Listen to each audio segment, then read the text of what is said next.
You can lessen fuel consumption and improve your gas mileage by doing a couple of quick tune-ups on your air intake components. Meta estimates that you can gain around 8 to 18% of fuel efficiency, especially if you really have dirty components. The specimen today is this 2013 RAV4 with over 100,000 miles. I'm not really sure how clean or dirty the air intake components are, as I'm going in there for the first time, but we'll soon find out. Along the way, I'll be giving an estimate of the potential fuel efficiency you could get for each of the components serviced or replaced, and this is going to be irrespective of your car make or model. Now let's get this.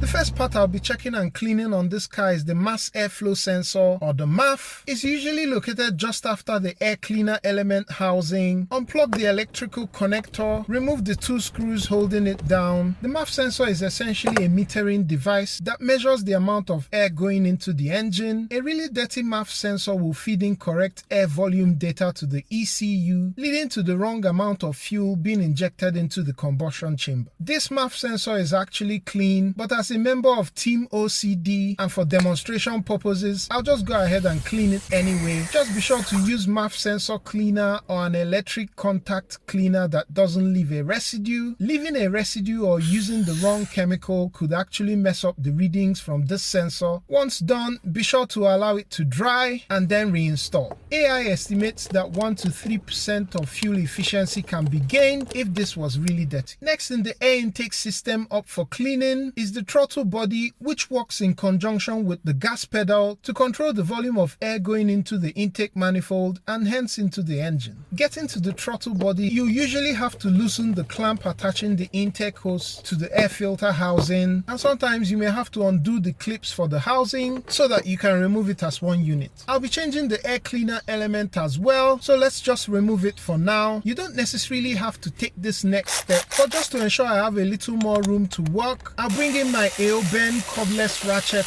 and take off the two bolts holding down the lower half of the air cleaner element housing. Undo the clip at the throttle body end of the air intake hose. On most cars, you have to remove 1 or 2 breather tubes from the air intake hose and then wiggle the hose off. I'll just pull it away to the side without disconnecting much else. You should pay close attention to these carbon deposits at the edges of the butterfly valve, because that's one of the things that will affect the opening angle of the throttle body. Incorrect opening angles is going to lead to fuel consumption or the car running rough or the idle not being as smooth as it used to be. Today I'm trying to limit spraying the throttle body directly as much as possible, and so I spray some CRC throttle body cleaner onto a paper towel and then start by wiping off the buildup on the butterfly valve. Since this is an electronic throttle body, you want to avoid depressing the butterfly valve manually, as that could mess up the calibration of the throttle body. What you should do is, while making sure that all the electrical connectors are connected, turn on the ignition and then use something to depress the gas pedal. Here I'm using the case of my torque wrench. On most cars, this will open up the throttle body, except for some of those evil manufacturers like some models of Nissan. I spray a paper towel generously with cleaner and then wipe down the balls of the throttle body, paying close attention to the areas where the butterfly valve opposes with the bore. Be sure to clean both sides and also clean the edges of the butterfly valve itself.